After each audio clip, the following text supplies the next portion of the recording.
Hello everyone, hope everybody is healthy and fine. तो class 12 economics में आज हम पढ़ने वाले हैं प्रोड्यूसर्स के इक्विलिब्रियम के बारे में. अर्लियर क्लासेस में हमने पढ़ा था कंज्यूमर के इक्विलिब्रियम के बारे में, राइट? आज हम पढ़ने वाले हैं प्रोड्यूसर का इक्विलिब्रियम क्या होता है. ये जो वर्ड है इक्विलिब्रियम, इसका मतलब क्या है? बड़ी सिंपल सी बात है भाई. कोई एक ऐसा पॉइंट जहां पर जाकर के कोई भी दो कंपोनेंट्स एक दूसरे के इक्वल हो जाते हैं, राइट? उसे हम बोलते हैं इक्विलिब्रियम. क्या बोलते हैं इसको? Equilibrium. When we talk about consumers equilibrium, that says एक ऐसा पॉइंट जहां पर कंज्यूमर को मैक्सिमम सेटिस्फेक्शन गेन हो रहा है, राइट? कैसे कैलकुलेट किया जाता है? हमने दो अप्रोचेस पढ़ी थी, कार्डिनल एंड ऑर्डिनल अप्रोच. आज हम अपनी क्लास में पढ़ने वाले हैं कि प्रोड्यूसर का इक्विलिब्रियम कैसे अचीव किया जाता है, right?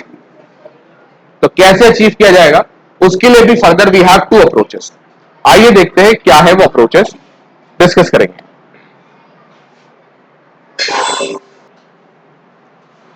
So here we have producers equilibrium.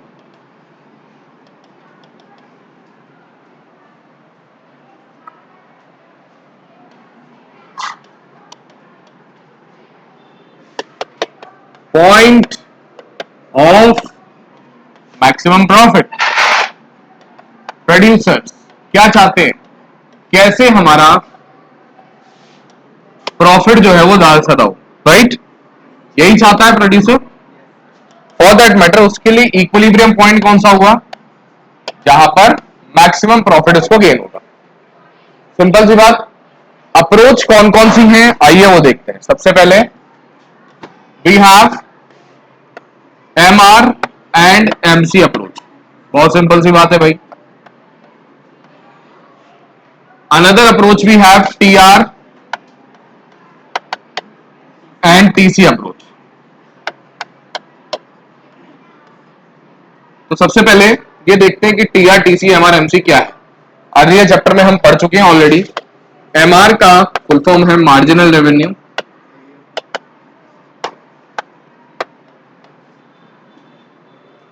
MC का फुल फॉर्म हमने पढ़ा था marginal cost. Same with TR का फुल फॉर्म है टोटल रेवेन्यू एंड टीसी का full form that is total cost. ठीक है जी. Whenever we talk about profit, जिसको हम डिनोट कर रहे हैं पाए से, हमेशा हम देखते हैं कि टीआर में से टीसी को हटा दिया जाता है कि जितना हमने कमाया और जितना उसको बनाने में खर्चा आया उन दोनों को सब्ट्रैक्ट करोगे तो आपके पास क्या आएगा? प्रॉफिट आएगा. यही सीखा था आपने बेटा. Whenever this difference is maximum at any point of time, उसी को हम बोलते हैं हमारा प्रोड्यूसर का equilibrium point, right?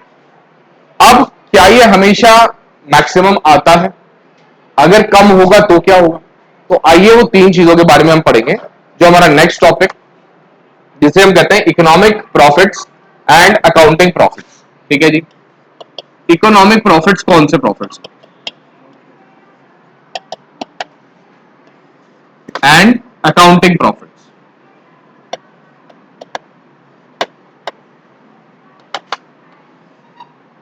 So economic profit says are estimated at the difference between TR and TC. Economic profit, that is very very simple. छोटा सा एक फॉर्मूला इसका है इकोनॉमिक प्रॉफिट का, which says TR minus TC. कि जितना आपने revenue कमाया उसमें से माइनस कर दो क्या? Total cost.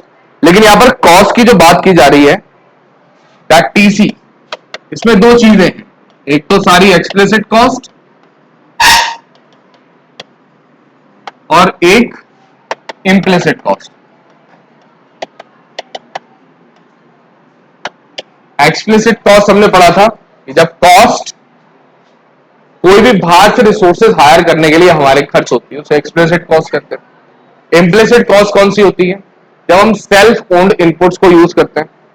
या फिर हम ये कह सकते हैं कि जैसे एक प्रोड्यूसर था, अर्लियर वो कहीं पर जॉब करता था, सपोज करो 50,000 रुपए की नौकरी थी, छोड़ करके आया और अपना जॉब स्टार्ट किया, अपना खुद का बिजनेस स्टार्ट किया. तो जो 50,000 उसका लेफ्ट ओवर अमाउंट है वही उसके लिए इम्प्लिसिट कॉस्ट हो गया। मैनेजमेंट संभाल रहा है, राइट? तो मैनेजर की कॉस्ट, ये सब चीजें क्या है, इम्प्लिसिट कॉस्ट में आती है। हमने कॉस्ट वाला जब चैप्टर पढ़ा था उसमें हम ये ऑलरेडी डिस्कस कर चुके हैं, right? Now what is accounting profit then? What is accounting profit? Very simple, it is that is also TR minus TC, but when we talk about TC here, TC only includes explicit cost here. यहां पर हम किसकी बात कर रहे हैं? केवल और केवल एक्सप्लिसिट की, यानी बाहर से जो हमने रिसोर्सेज हायर करे उसको हमने कितना पेमेंट दिया, केवल उस वाली कॉस्ट को हम यहां पर इंक्लूड करते हैं, बाकी किसी कॉस्ट को इंक्लूड नहीं किया जाता, right? So these are the economic and accounting profits. Is it clear with everyone? Okay, note it down बेटा. So here we have now that we have discussed about the economic profits क्या है, accounting profits क्या है. Economic profit जैसा मैंने बताया आपको कि भाई जब भी हम टीआर में से टीसी को माइनस करेंगे, यहाँ पर टीसी जो है इसमें दो चीजें इंक्लूडेड है. One is the explicit cost और अनदर इज इम्प्लिसिट कॉस्ट. और यही डिफरेंस है between the accounting profit and the economic profit कि अकाउंटिंग प्रॉफिट में हम जो टीसी कैलकुलेट करने के लिए लेते हैं बेटा, उसमें सिर्फ और सिर्फ हम लेते हैं कौन सी कॉस्ट? एक्सप्लिसिट वाली, right? Now here comes the another point, जिसे हम कहते हैं टाइप्स ऑफ प्रॉफिट. तो कितने तरीके के प्रॉफिट्स हो सकते हैं किसी एक बिजनेस में? तो बेटा तीन तरीके के profits, right? One is abnormal profit, another is normal profit and third one is the sub normal profit. ये प्रॉफिट नहीं है एक्चुअली में, ये लॉस है, ठीक है जी? तो तीनों को एक एक करके डिस्कस करते हैं. सबसे पहले बात करते हैं abnormal profit. whenever TR is greater than TC, whatever we are receiving by selling the commodities is much more than we expected. और जितना उसका मैन्युफैक्चरिंग कॉस्ट था, मैंने बना के इस पेन को तैयार किया सपोज कीजिए 100 रुपीज में, मार्केट में मुझे एक्सपेक्टेड था 110 में मिल जाएगा, लेकिन ये बिक रहा है अगर सपोज कीजिए 125 रुपीज में. तो दैट 125 जो मेरे पास एक्स्ट्रा 25 रुपीज आया, that will be my abnormal profit, that will be my, ठीक है? Now here comes the normal profit that the consumer aspects. जो मैंने कहा कि भाई 100 का पेन बना के 110 में बेचूंगा, कितने में बेचूंगा? 110 में. तो जो 10 रुपए एक्स्ट्रा मुझे मिलने वाला है वो मेरा एक्सपेक्टेड प्रॉफिट है. तो इसे हम बोलते हैं नॉर्मल प्रॉफिट. यहां पर इसलिए लिखा गया है TR is equal to TC. अब आप कहेंगे सर बनाने का खर्चा 100 है, बेच 100 में दिया, तो प्रॉफिट कहां से हुआ?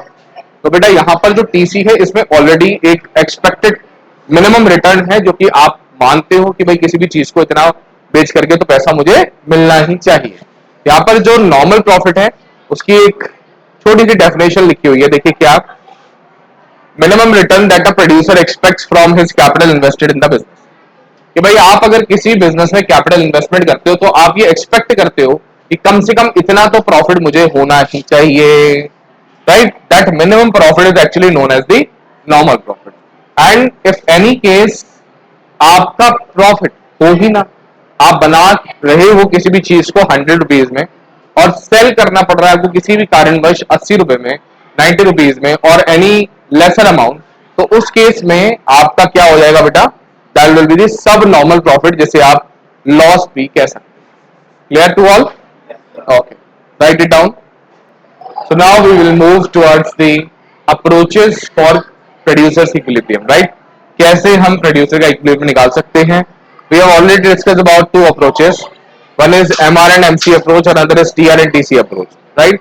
So let's discuss this one approach जिसमें हम कहते हैं MR and MC approach. क्या कहती है MR and MC approach? आइए देखते हैं.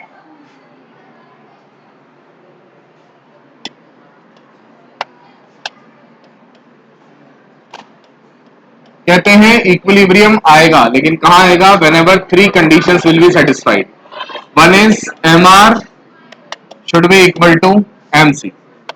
Second one, MC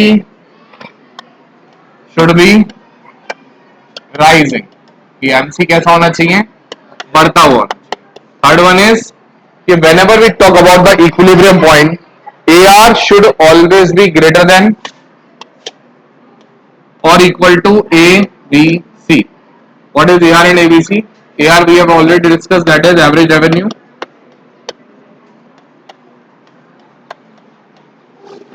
and AVC, that is average variable cost, right? So three conditions that should be noted down whenever we are calculating or estimating the producer's equilibrium by MR and MC approach. One is MR should be equal to MC. Second one, MC should be rising. Third one, AR should be greater than or equal to ABC. Is it clear with everyone? Okay. Now discuss. Let's discuss this by giving an example. Okay. आइए देखते हैं example को. So let's draw three of the columns.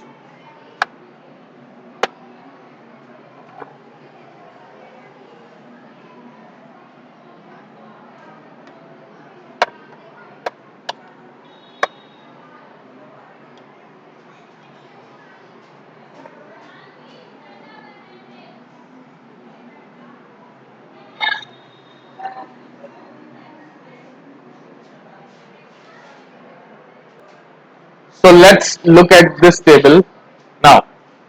That's an hypothetical table बेटा, ठीक है. ये माने गए फिगर से तीन कॉलम्स आपको गिवन है. One is the units, another is MR and third one is MC. मुझे पूछा गया कि कौन सी जगह पर, कौन से पॉइंट पर हमारा प्रोड्यूसर जो है जो कि इक्विलिब्रियम में आएगा, ये मुझे कैलकुलेट करना है. फॉर दैट मैटर मैं क्या करूंगा, बड़ा सिंपल सी बात है. मुझे सर ने तीन कंडीशन बताई. क्या M R should be equal to MC. मैं यहां पर सर्च करूंगा कि एम आर और एमसी एक दूसरे के इक्वल कहां हो रहे हैं. देखिए this will be the first point जहां पर एक दूसरे के इक्वल हो रहे हैं. तो मैं इसको थोड़ा सा हाईलाइट कर दूंगा.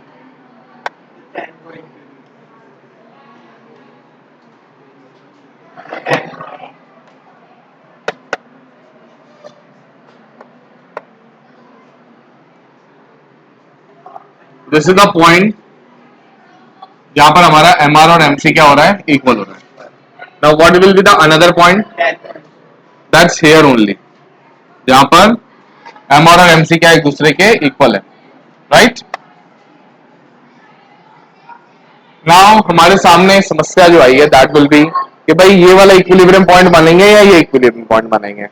For that matter first condition जो सेटिस्फाई हो रही है वो इन दोनों पॉइंट्स में हो रही है. Then we will move to the second one कि एमसी शुड बी राइजिंग. कौन सा ऐसा पॉइंट है जिसके बाद में एमसी जो है वो बढ़ रहा है. देखिए इसके बाद में एमसी तो फॉल हो रहा है, 12 के बाद में 10 हो गया. लेकिन वही अगर मैं बात करूं एमसी नेक्स्ट लेवल पर जैसे ही जाते हैं तो ये बढ़ जाता. तो our point of equilibrium for this question will be units 10. That means कि जब भी प्रोड्यूसर 10 यूनिट्स बना रहा है, ठीक है, तब उसको मैक्सिमम सेटिस्फेक्शन गेन हो रहा है, ज्यादा से ज्यादा प्रॉफिट हो रहा है. तो वही पॉइंट होगा जो कि उसके लिए एक इक्विलिब्रियम पॉइंट होगा. Is that clear? तो 10 will be the answer for us. Okay.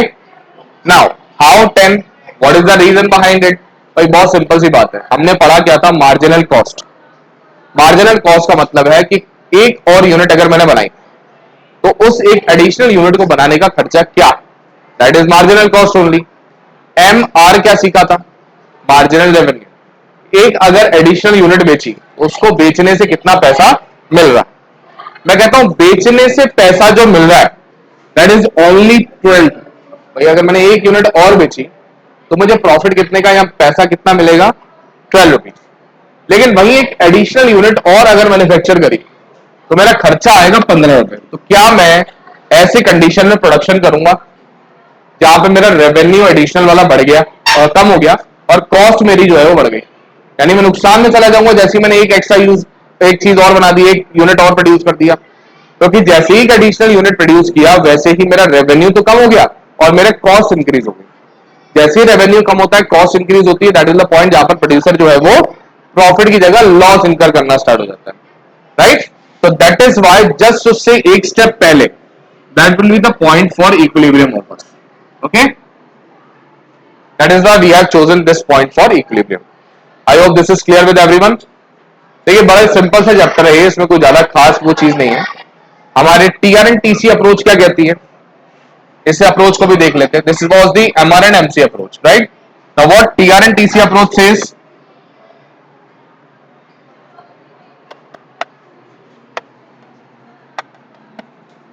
this approach says कि कंज्यूम प्रोड्यूसर का इक्विलिब्रियम कहां पर आएगा, वेन एवर डिफरेंस बिटवीन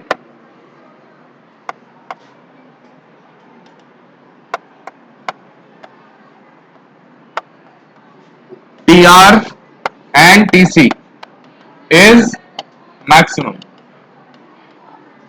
क्या मतलब हुआ कि दोनों के बीच का जो अंतर है, डिफरेंस है, वो सबसे ज्यादा है, वही वो पॉइंट होगा जहां पर उसको मैक्सिमम प्रॉफिट होगा हमारे प्रोड्यूसर को,